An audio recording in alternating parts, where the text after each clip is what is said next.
Terima kasih, saya catat sedikit. Yang penting ini bukan catatan Mahkamah Konstitusi. Hadirin sekalian yang saya muliakan, sebetulnya diawali dari paradigma. Paradigma pembangunan kita itu apa? Dulu kita gagal zaman Orde Baru karena kita membangun dari atas. Dengan pembangunan desa, kita membangun dari bawah. Dengan pembangunan dari bawah, kita yakin akan tumbuh kehidupan kemasyarakatan, ekonomi, sosial, budaya yang akan terus terjaga dan lestari. Saya lagi nyari jawabannya Prof. Mahfud. Saya nyari-nyari di mana ini jawabannya. Kok nggak ketemu jawabannya.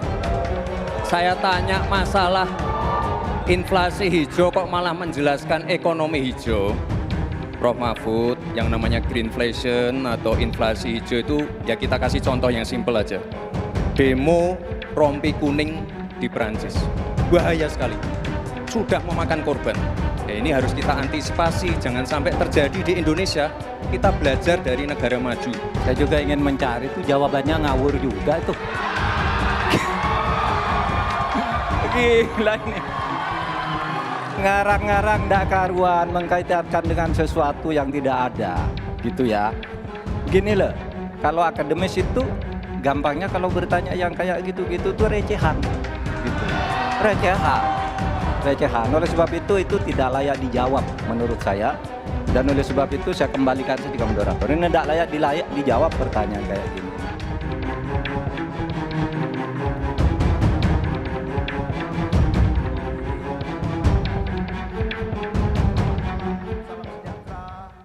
Kita bahas lebih dalam panasnya adu gagasan di debat keempat Cawapres. Bersama sejumlah narasumber sudah ada Mas Jazilul Fawait, Wakil Ketua Umum PKB yang juga asisten pelatih Timnas Amin. Bergabung pula Emil Dardak, juru bicara TKN Prabowo Gibran. Dan juga ada Bang Masinton Pasaribu yang sudah bergabung bersama kami di studio. Juru bicara TPN Ganjar Mahfud dan juga politisi PDIP. Dan juga Mas Kunto Adi Wibowo, pengamat politik Universitas Padjadjaran.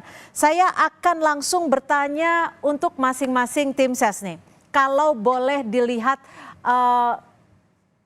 debat semalam, bagaimana performa dari masing-masing cawapres? Saya akan ke Pak Jazilul terlebih dahulu.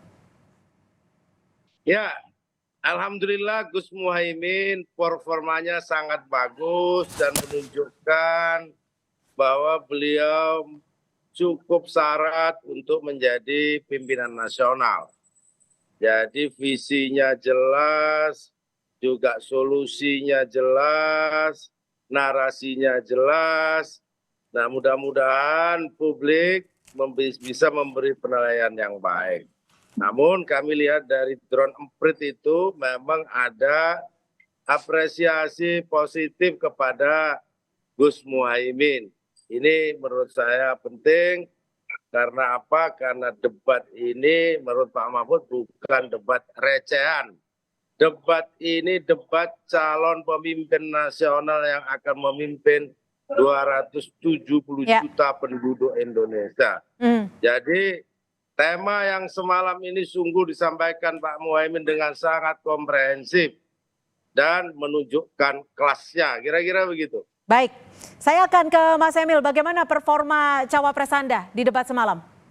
Ya, secara substantif memang sudah jelas bagaimana paslon nomor 2 satu-satunya yang paling konsisten untuk meneruskan kebijakan pembangunan Indonesia yang memperhatikan tentunya pengembangan lingkungan hidup, artinya energi hijau, dan juga kemudian mengembangkan ekosistem untuk electric vehicle. Tapi di saat yang sama juga punya ketegasan untuk memastikan bahwa kita tidak diseret-seret oleh tren global.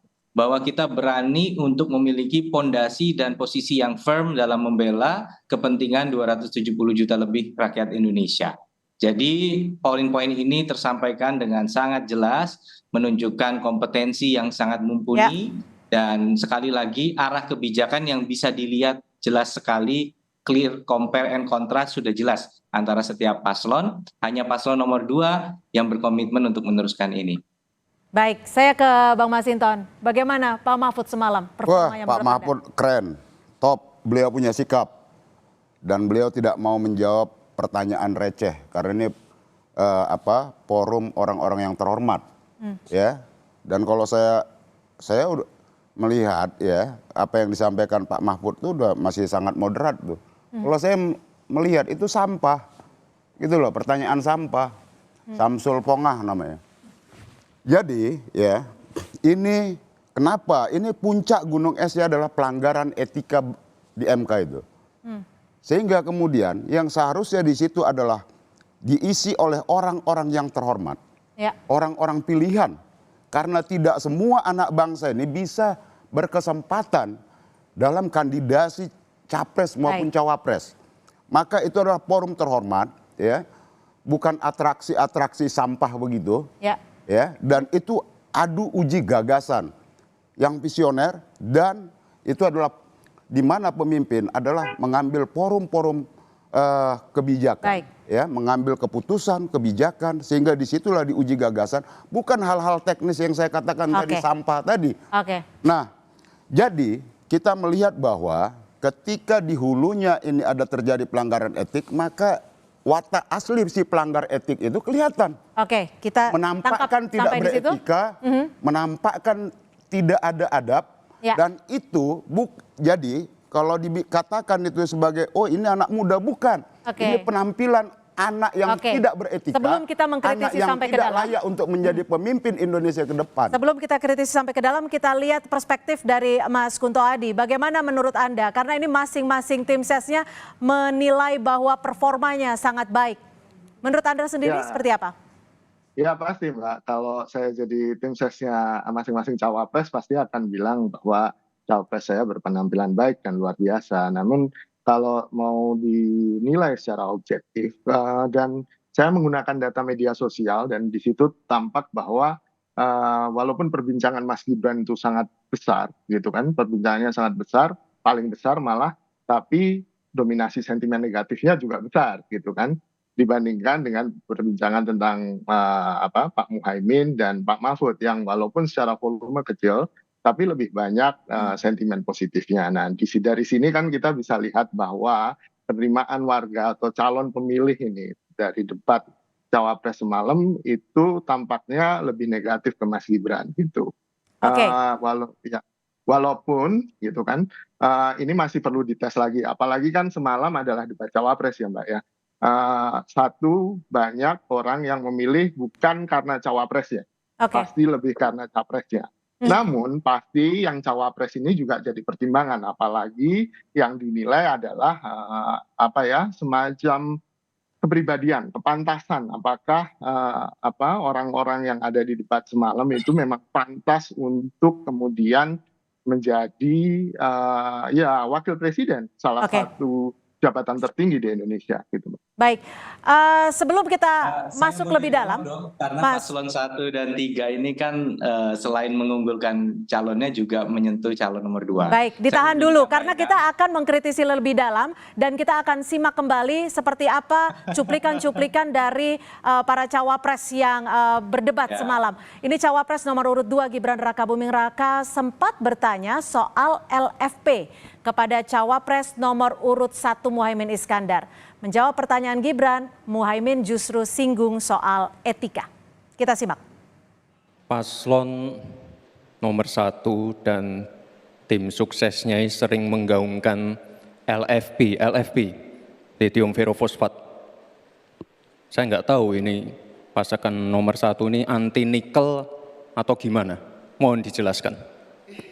Tenang Pak Gibran, semua ada etikanya. Termasuk kita diskusi di sini bukan tebak-tebakan definisi, tebak-tebakan singkatan. Kita levelnya adalah policy dan kebijakan. Prinsipnya sederhana. Semua kembali kepada etika Pak Gibran. Etika, sekali lagi etika. Etika itu adalah etika lingkungan. Sekali lagi intinya bukan hanya etika lingkungan, tetapi etika bahwa forum ini adalah forum policy yang berharga. Jangan-jangan kalau kita tebak-tebakan definisi di sini, saya ragu kita ini levelnya SD, SMP, atau jangan-jangan ijazah kita palsu semua di sini. Saya nggak tahu ya Pak Tom Lembong dan tim sesnya sering nggak diskusi dengan cawapresnya. Masa cawapresnya nggak paham? Aneh loh. Saya jelaskan sekali lagi, lithium ferrofosfat itu adalah alternatif dari nikel. Intinya ada negara yang nggak mau pakai. Baik, Mas Emil langsung saja bagaimana menanggapi ini? Terima kasih, videonya juga menggambarkan. Jadi begini, bahwa kita lihat kan sama saja sebenarnya. Artinya bahwa ada dari yang disampaikan oleh jubir paslon 1-3 maupun oleh calonnya sendiri, bahwa cara untuk menunjukkan keunggulan itu bukan saja dengan menyampaikan posisi dari yang bersangkutan, tapi menilai kompetitornya. Tadi dilakukan oleh yang kami hormati Bang Masinton maupun Bang Jazilul, dan kami sangat menghormati pandangan-pandangan itu. Jadi bahwa pada saat kemudian upaya untuk menunjukkan bagaimana ada kontras. Apa artinya? LFP ini bukan isu teknis. Kalau Anda percaya dengan LFP, kita stop semua investasi dalam hilirisasi untuk baterai berbasis nikel dan kobalt. Dan ini punya dampak yang fundamental terhadap upaya Indonesia untuk mencegah gejala deindustrialisasi. Karena proporsi industri terhadap total PDB Indonesia ini menurun. Nah, inilah upaya untuk mengcounter tren ini, menjadikan Indonesia negara yang maju. Jadi apa yang tadi, apabila dinilai bahwa LFP hanya isu definisi, kan tadi disebut, ada nyebut ijazah palsu lah dan etika, itu kan juga nggak ada kaitannya sebenarnya dengan LFP. LFP ini adalah kebijakan jangka panjang fundamental mengenai strategi industrialisasi Indonesia yang akan memiliki backward forward linkage dalam membangun sebuah ekosistem industri yang kompetitif di Asia Tenggara. Ini sebenarnya fundamental, sangat-sangat berpengaruh. Tapi sekali lagi, strategi untuk menginsert istilahnya tadi cara-cara untuk kemudian membuat mungkin bahasanya supaya kita lebih berminat dan tertarik untuk menyaksikan. Seperti sekarang roasting, dulu mana terpikir 20-30 tahun yang lalu orang akan menawarkan dirinya untuk di roasting gitu ya. Tapi hari ini hal-hal seperti itu akan membantu kita untuk mengcompare dan kontras kebijakan dan gagasan. Saya rasa demikian. Baik, Mas Jazilul kayaknya udah senyum-senyum aja nih. Bagaimana menanggapi momen ini? Bahkan disebut juga, sempat disebut Mas Gibran, aneh gitu. Ya, memang aneh. Apapun masalahnya jawabannya hilirisasi. Padahal kalau kita cek betul hilirisasi yang ada itu, keuntungannya minim buat negara, cuma 10 triliun. Yang katanya 500 triliun. Belum lagi merusak lingkungan. Menurut saya, apa yang disampaikan oleh Gus Muhaimin terkait etika, hasil dari hilirisasi itu penting juga dijawab. Yang jelas hari ini itu yang jelas hilirisasi politik yang ada. Ya Gibran itu hasilnya. Hilirisasi politik itu Gibran itu dengan melanggar etika. Menurut saya itu penting disampaikan ke publik sebelum memimpin 270 juta penduduk Indonesia. Jangan sampai orang yang dalam tanda kutip cacat dan kemudian ditunjukkan dalam debat. Cacat susila menurut saya itu. Nah, alhamdulillah debat semalam akhirnya terungkap. Ternyata memang kalau masih mentah, apalagi lewat proses yang tidak wajar, itu pasti terungkap sendiri. Ternyata memang etikanya juga rendah. Bagaimana memimpin 277 warga Indonesia yang di situ sangat menjunjung tinggi adab. Yang di situ kami tangkap. Coba baca soal TAP MPR menyangkut. Mas Jazilul, kami tangkap. Saya cuma pengen tanya dari Bang Masinton, bagaimana ini kan antara 01 dan 02. Kalau 03 melihat momen tadi seperti apa? Ya jelas itu apa yang disampaikan dalam konteks perdebatan katakan ya komentar 01 02 tadi, saya apresiasi Cak Imin itu sikapnya jelas ya, karena ini kita bicara tentang kebijakan. Nah begitu juga ketika Prof Mahfud menanyakan bagaimana tentang perlindungan, bagaimana kebijakan tentang penerapan Trisakti itu, nggak bisa jawab tuh. Sebagai yang orang pernah di PDI ya, kalau saya malu tuh, gitu loh. Karena itu pakem, itu artinya kalau bagi kami orang tidak bisa menjelaskan tentang politik konsep Trisakti Bung Karno, dia belum PDI itu. Dan memang ya pas ketika dia tidak mampu menjelaskan karena tidak tuntas proses pengkaderannya. Oke, Nah karena maka ya apapun yang saya katakan tadi ya, ini forum yang tidak semua orang bisa hadir di forum 5 tahunan ini. Ya. Orang-orang terpilih. Maka itu harus dijadikan forum untuk menyampaikan tentang gagasan-gagasan besar untuk memimpin republik ini. Oke. Ini bangsa besar, Oke. bukan memimpin kota kecil, gitu ya, dengan kompleksitasnya. Baik. Dan nggak bisa dibawa cuman hanya seperti atraksi gimmick-gimmick, hanya untuk memenuhi konten sosial media. Oke, Jadi itu kami sebenarnya atraksi itu sudah dipersiapkan, direncanakan untuk tampil di forum. Oke. Ya, kesan kemudian merunduk-runduk itu bukan yang asli, itu merunduk tetapi merendahkan orang lain. merendahkan orang lain Merunduk menurut Anda. tetapi tidak punya Baik, sikap saya yang jelas dan menampakkan Saya akan watak tanya ke aslinya. Mas Kunto. Mas Kunto Andi, kalau dilihat dari momen ini soal LFP, bagaimana Mas Kunto? Ya, kalau di media sosial ada semacam joke ya Mbak ya, bahwa pemenang debat keempat ini adalah Pak Tom Lembong gitu. Kenapa? Karena justru disebutkan gitu kan, banyak orang mencari Pak Tom Lembong gitu kan. Dan ini kan sesuatu yang sebenarnya di luar ekspektasi kita, itu yang pertama. Lalu kedua, kalau soal tadi pertanyaan Mas Gibran, mungkin lebih enak kalau Mas Emil Dardak yang bertanya gitu semalam ke Pak Muhaimin. Pertanyaannya menurut saya pertanyaan yang konseptual, pertanyaan yang terkait dengan kebijakan. Tidak hanya sekedar anti nikel ya gitu, gara-gara LFP. Jadi menurut saya ada problem artikulasi di Mas Gibran gitu kan, entah ini strategi disengaja atau tidak gitu kan. Tapi menurut saya ini yang akhirnya menimbulkan backlash tadi, sentimen negatif di media sosial gitu kan. Dan bahkan pemenangnya Pak Tom Lembong kan. Oke. Baik, Mas Emil, LFP, lithium ferrophosphate, ini istilah asing kembali dikeluarkan di debat kali ini. Ini menjadi apa ya, strategi khusus atau memang menjadi pegangan Mas Gibran sih? Cara-cara ini? Kalau saya melihatnya ini bukan sekedar strategi, ini adalah keputusan yang fundamental. Greenflation maupun LFP ini adalah kriteria dari kebijakan Indonesia ke depannya dalam pembangunan berwawasan lingkungan. Contoh misalnya ada yang mewacanakan memensiun dinikan PLTU. Tentunya ada konsekuensi yang sangat mendasar apabila kita harus menanggung konsekuensi biaya listrik yang makin tinggi dan kemudian pada akhirnya itu akan ditransfer menjadi daya saing ekonomi yang terpengaruh secara negatif.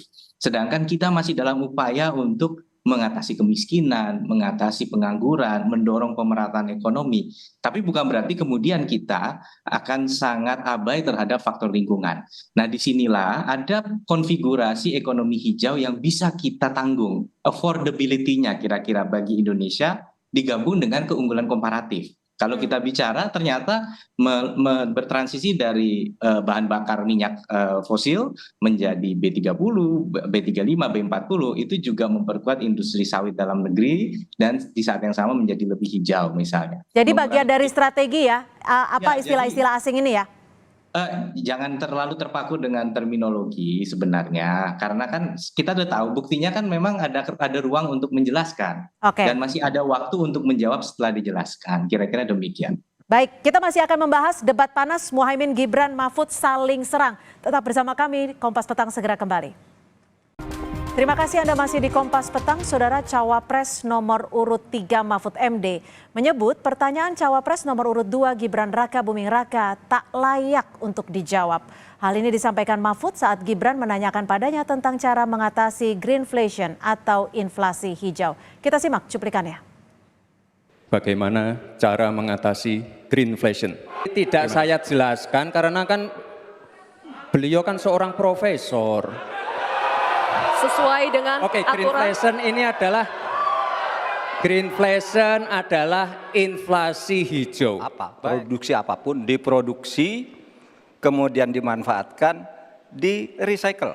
Kalau untuk mengatasi inflasi itu tentu yang paling gampang kan kebijakan-kebijakan. Diatur saja jatahnya. Di sini kan harus ada data, kecenderungannya di sini begini, kebijakannya harus begini. Saya nyari-nyari di mana ini jawabannya. Kok nggak ketemu jawabannya? Saya tanya masalah Inflasi hijau kok malah menjelaskan ekonomi Saya ingin hijau. mencari itu jawabannya ngawur juga itu. Gila ini. Ngarang-ngarang ndak karuan mengkaitkan dengan sesuatu yang tidak ada, gitu ya. Begini loh, kalau akademis itu gampangnya kalau bertanya yang kayak gitu-gitu tuh recehan, gitu. Recehan. Oleh sebab itu tidak layak dijawab. Saya langsung ke Bang Masinton. Bang Masinton, Pak Mahfud memutuskan untuk tidak menjawab, bahkan juga mengutip recehan, juga menyinggung soal ini ngarang-ngarang aja. Apa sih yang menjadi penyebabnya? Itu jadi kalau di kampus tuh kita ngajuin skripsi itu persis tuh. Terus dosen pembimbing bilang ya udah itu lu revisi lagi dah, kira-kira gitu loh. Itu nggak masuk, nggak nyambung kira-kira gitu. Nah jadi yang disampaikan oleh Prof. Mahfud ya jelas, gamblang bagaimana tentang ekonomi sirkular, bagaimana mengatasi persoalan transisi dari ekonomi industri fosil ya kemudian ke industri hijau ya non fosil gitu. Ya. Nah itu kan diatasi dengan kebijakan. Nah jadi itu forum-forum untuk mengambil kebijakan politiknya yang itu berdampak pada ekonomi, lingkungan dan lain-lain. Nah jadi itu bukan forum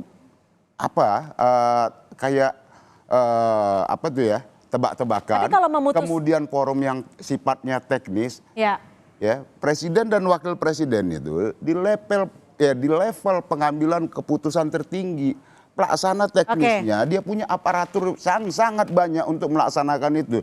Jadi kalau ditanyakan, ya ini kan Pak Mahfud kan profesor katanya, terus kalau ahli ditanyakan tentang ahli kandungan ngerti tuh profesor. Kalau makanya tuh ya di konteksnya harus nyambung, bukan menanya tapi kemudian untuk menjatuhkan atau merendahkan kemampuan kami tangkap. orang. Jadi tidak gitu menjawab karena dinilai tidak nyambung gitu ya pertanyaannya. Lah iya. Mas Emil gimana menanggapi ini Mas Emil? Ya, pertama-tama ya tentunya kita mengapresiasi tadi Prof. Mahfud menunjukkan bagaimana beliau, saya sendiri nggak pernah berhenti tersenyum melihat bagaimana Prof. Mahfud dengan sangat rileks memberikan respon gitu. Saya juga, dan karena saya orang Jawa Timur, saya senang gitu ngelihat logat beliau sangat pokoknya membuat adem lah terus terang. Jadi saya ingin mengapresiasi itu pertama-tama bahwa beliau punya pandangan itu recehan. Beliau sempat menyampaikan di press conference setelahnya bahwa pada saat Prof. Mahfud menyampaikan recehan itu juga salah satu bentuk gimmick begitu. Itu pernyataan Prof sendiri. Di sini kami artinya melihat ada konvergensi bahwa sebenarnya kita sama-sama berpendapat. Terlepas dari mungkin ada perspektif yang berbeda terkait penyampaian, tetapi isu mengenai pilihan-pilihan besar bagi bangsa yang bisa menyebabkan greenflation itu harus kita jawab, dan itu bukan isu yang kemudian jauh ya, belum terdampak karena tekanan global. Sekarang contoh sudah hampir tidak ada bank yang mau membiayai pembangkit listrik menggunakan tenaga fosil. Nah ini sedangkan kita listrik masih biarpet di banyak tempat. Suruh pindah ke hydro, coba lihat di Sulawesi Selatan. Waktu itu karena hujan itu kering ya, karena kering itu akhirnya kemampuan PLTA untuk mensuplai terganggu, dan sehingga mereka mati listrik. Jadi ada konsekuensi yang lebih parah dampaknya bagi kita negara yang ingin berkembang apabila kita kesusu terburu-buru mengikuti tekanan global. Jadi tidak masalah intinya kalau tidak dijawab juga ya oleh cawapres lainnya. Mas Kunto, kalau melihat momen ini bagaimana menurut perspektif Anda? Apakah ini hal yang wajar dalam suatu debat untuk tidak menjawab pertanyaan? Kalau untuk tidak menjawab pertanyaan itu bebas dan wajar. Tapi yang ingin saya soroti adalah di sini sebenarnya pada momen ini sentimen negatif Mas Gibran itu pada puncaknya gitu kan. Karena dengan gestur yang mencari-cari itu, atau kata beberapa komika itu gesturnya Sun Gokong gitu kan. Itu dianggap tidak pantas, tidak tidak sopan terhadap Pak Mahfud gitu. Mungkin saya membayangkan kalau Mas Gibran begitu ke Caimin mungkin penerimaannya akan lebih oke ya, apa ya, orang mungkin memaklumi karena Caimin kan pembawaannya lebih santai, lebih rileks gitu. Dan seperti di debat pertama ada SGIE pun Caimin juga ketawa-ketawa gitu. Nah, karena ini Pak Mahfud yang punya martabat sebagai orang tua, punya martabat sebagai akademisi, profesor gitu kan, itu sentimen publik jadi negatif, Mbak, gitu. Karena ini dianggap terlalu menjatuhkan, mengejek gitu kan, yang tidak pada tempatnya gitu. Itu sebenarnya yang jadi problem pada potongan debat tadi ya, potongan video tadi. Kalau masalah Pak Mahfud meresponnya kemudian sedikit terpancing emosi misalnya dengan tidak menjawab atau tidak mau menjawab seperti kata Bang Masinton bahwa ya nggak perlu dijawab kalau pertanyaannya kayak ngetes gitu kan. Ya itu nggak ada masalah juga. Itu tidak masalah dan merupakan hal yang wajar dalam debat. Baik, terakhir saya ingin perspektif yang sangat singkat sekali dari masing-masing narasumber. Efek elektoral pasca debat semalam kira-kira seperti apa? Ke Pak Mas Jazilul terlebih dahulu, singkat. Ya, saya komentari pertama. 2 hari ini yang trending topik tagarnya namanya songong. Songong. Apa sih songong? Apa sih songong? Songong itu kurang adab, sombong. Nah itu mungkin akan mempengaruhi elektabilitas. Dan yang disebut songong jelas tuh yang tanya kepada Pak Mahfud yang disebut recehan itu. Nah oleh sebab itu bagi kami ini menjadi berkah biar masyarakat Indonesia tahu bahwa mereka yang tetap berpegang pada etik ketimuran dia harus menghormati orang tua, bukan celingak, celingu, nggak jelas begitu. Nah kata songong itu kata yang tepat menurut saya dan sejak hari ini pula maka diskualifikasi menurut tataran etika. Baik. Jadi artinya mendapat berkah dari debat semalam. Kalau dari Mas Emil sendiri seperti apa menurut Anda efek elektoral pasca debat untuk cawapres Anda dan capresnya? Ya, saya meyakini bahwa konsistensi dan ketegasan arah bangsa ke depannya akan menjadi top of mind, hal yang paling mendasar bagi para pemilih. Karena kita sedang berusaha untuk menjadikan Indonesia negara maju yang lepas dari jebakan kelas menengah. Nah ini adalah pilihan yang sangat penting. Masyarakat kita ajak untuk bersama-sama tentunya mengenal lebih dalam siapa yang paling konsisten ingin melanjutkan kebijakan yang penuh tantangan karena kita akan dihajar oleh internasional yang tentunya tidak rela kita kemudian berhenti untuk mengekspor barang mentah. Demikian, terima kasih. Baik, Bang Masinton, bagaimana efek elektoral debat semalam menurut perspektif Anda untuk capres-cawapres? Oh iya, alhasil kemudian publik bisa melihat inilah semesta bekerja ya. Kalau bagaimana ya karakter dan watak asli dari seorang calon pemimpin itu. Watak asli yang tidak beretika itu kemudian dipertontonkan tuh karena juga produknya kan melanggar etika di hulunya. Jadi ya kalau kemarin saya mampir di jalan ada debat cawapres, saya mampir ke warung di daerah Tebet, Jakarta Selatan yang di situ ada anak-anak muda, ada anak SMP, ada anak SMA gitu. Saya nongkrong di situ. Begitu melihat atraksi itu, songong amat, pongah. Mereka aja tuh kaget. Anak-anak muda itu kaget. Terus saya bilang, itu kan anak muda. Bukan, itu anak tak beradab. Elektoral untuk pasangan calon cawapres Anda? Dan dengan publik melihat seperti itu, mana yang karbitan, mana yang dengan kematangan, mana yang menjunjung etika, moral dan integritas dan kapasitas kemampuan sebagai pemimpin itu memang terlihat betul. Ya, dengan yang mana yang itu tadi, yang pongah, yang tidak layak, yang memang karbitan. Jadi sebenarnya dengan forum debat cawapres kemarin, publik melihat secara gamblang kasat mata mana pemimpin yang memang punya kapasitas, ya, mana yang pongah, yaitu sampah yang tidak layak. Kita masih ada satu debat lanjutan ya, tinggal satu debat lanjutan. Samsul pongah. Baik, terima kasih Bang Masinton Pasaribu, Jubir TPN Ganjar Mahfud, dan juga Mas Emil Dardak, Jubir TKN Prabowo Gibran, dan juga Mas Jazilul Fawait, Asisten Pelatih Timnas Amin, dan juga Mas Kunto Adi, pengamat politik dari Universitas Padjadjaran, sudah bergabung bersama kami di Kompas Petang. Selamat sore. Sore, terima kasih. Terima kasih.